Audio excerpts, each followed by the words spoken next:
Hi folks, I'm Ray Bockman.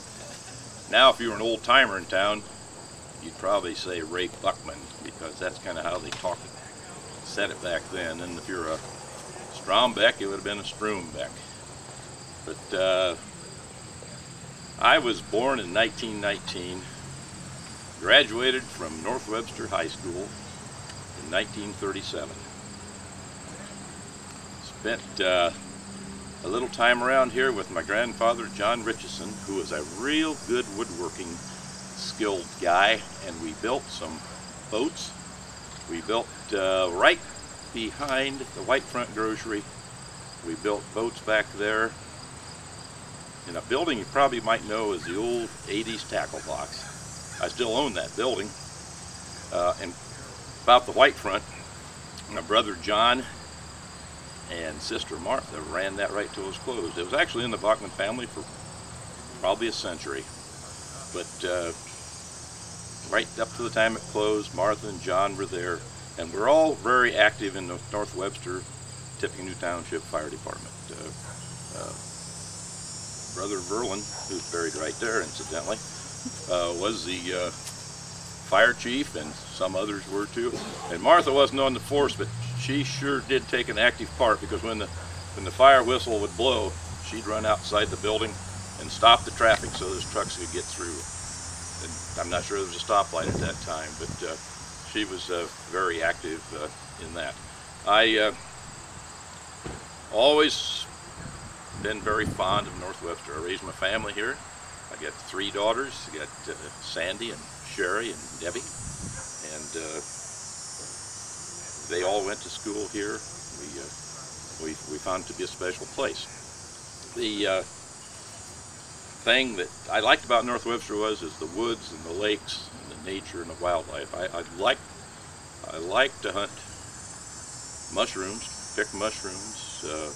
I like to be a part of that. Well, another thing you probably don't know too much about me is I was a real pack rat. I couldn't pass up anything that was a deal. So if it was a good thing to have one of them at that price, you might as well buy 50 of them. So I got buildings all over. It's got this stuff stored, and people don't even know what I got. Well, I got involved after high school and after the boat building with a little company over in Warsaw. Worked there till 1947 when I bought it. I built things for the military and for the war effort. Now my 2 brothers went to the service, and that time a 3rd brother couldn't go. I always felt a little bad about not being able to go and do my part in the service, but I think maybe the efforts that we put forth in making products and all might have made up for that. So that was part of my life. But if you ever went through Rayco, and that's what I named it in 47, I thought that was clever. We'll just name it Rayco. I suppose Ray's company. If you ever went through that plant, you'd find out that I did collect a lot of things. And my plant manager once went through there, and he found an old box back there that had a vise in it. And he said, "It's never been used." And he said, "Ray, why'd you buy that? Did you get a deal on it?" And I told him, I said, "It wouldn't be here if I didn't get a deal." That's all there is to it. So I love North Webster, and I love being a part of having graduated from this town. The family was here. And about 4 years ago, I saw something in the paper that said a group is trying to keep from tearing down the old school that I loved, and it said they're going to make it into a community center. And I knew some of the people, but I knew the chairman, John Sroufe, because I've known him since high school. I actually went to school with his dad. We were classmates. So I called up John and I said, "I see you're doing something there in North Webster, and I think I could help." I said, "Well," he said, "why don't you call my daughter Deb and we'll get together." So we got together for lunch over at Stacy's. We all sat there and talked about things at school and what we're going to do.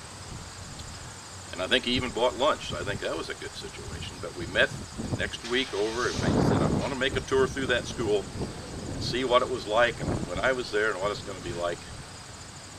And when we got done with the tour, my wife Jenny just handed John a check for $100,000. I think that kind of shocked him. But and then before it was all over, we did put another $100,000, and that's why if you go into that gymnasium today, you'll see it be the Ray Bockman Sports Complex. I am honored by that, and I really enjoy being a part of North Webster. Thank you. Ray Bockman was hospitalized during the dedication of the Ray Bockman Sports Complex.